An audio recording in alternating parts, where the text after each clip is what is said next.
For centuries, one tiny part of the human body has carried a massive weight of judgment, value, and control. But what if I told you that the entire story we've been told is built on a complete medical misunderstanding? Well, today, we're going to separate the cultural fiction from the hard biological facts. Just let that sink in for a second. What if something that entire societies have used to define a person's worth for generations is actually, well, just medically wrong?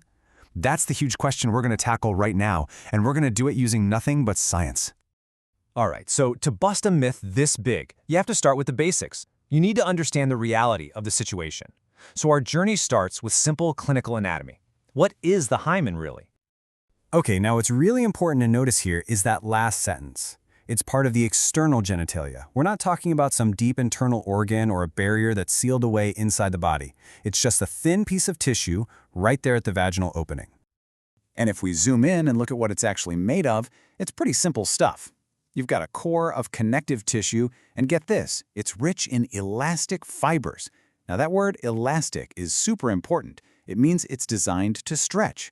And it's all covered by the same kind of skin cells you find in that whole area. That's it. Nothing mysterious.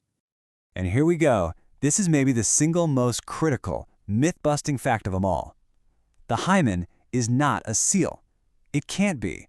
A healthy, typical hymen has to have an opening. It needs one for completely normal bodily functions, like menstruation. So this whole idea of an unbroken seal is the very first medical myth we need to throw out. You know, the other part of the myth is that it always breaks and it always bleeds, right? But this quote here shows just how confusing that idea is, even in medicine. The literature isn't even consistent. Some sources say it's avascular, which is just a fancy way of saying it has very few blood vessels. And that would explain why, a lot of the time, it doesn't bleed much or at all when it stretches or tears. The bottom line, bleeding or not bleeding is a totally unreliable indicator of, well, anything. Okay. So if the whole seal idea is wrong, what else have we gotten backwards? This brings us to what is probably the most important concept in this whole deep dive, the myth that there's just one single standard issue hymen.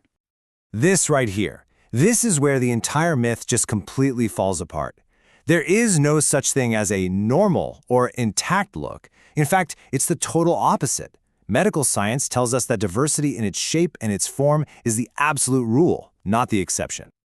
Just look at this. This table shows just a few of the common shapes. The most common is annular, which is basically a ring shape.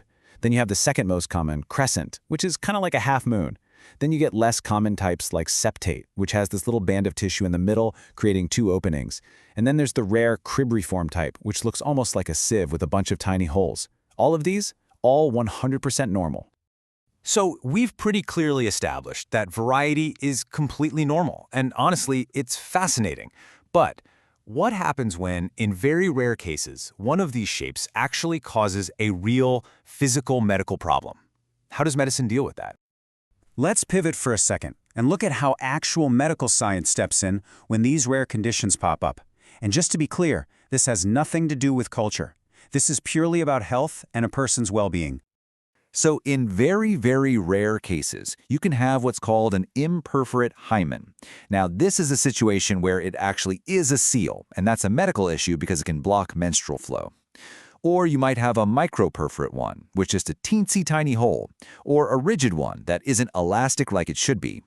These are just congenital conditions that need a simple medical fix. And the solutions for these problems? They're really straightforward, minor surgeries. A hymenectomy involves removing the tissue that's causing a blockage. A hymenotomy is even simpler. It's just a small incision to make the opening larger. See? These are just done to correct a medical issue. Plain and simple. Okay, we've looked at the anatomy, we've looked at the incredible diversity, and we've looked at the real medical facts. So now let's put it all together and deliver the final verdict on this myth that has stuck around for way too long. This quote from our source material really says it all, doesn't it?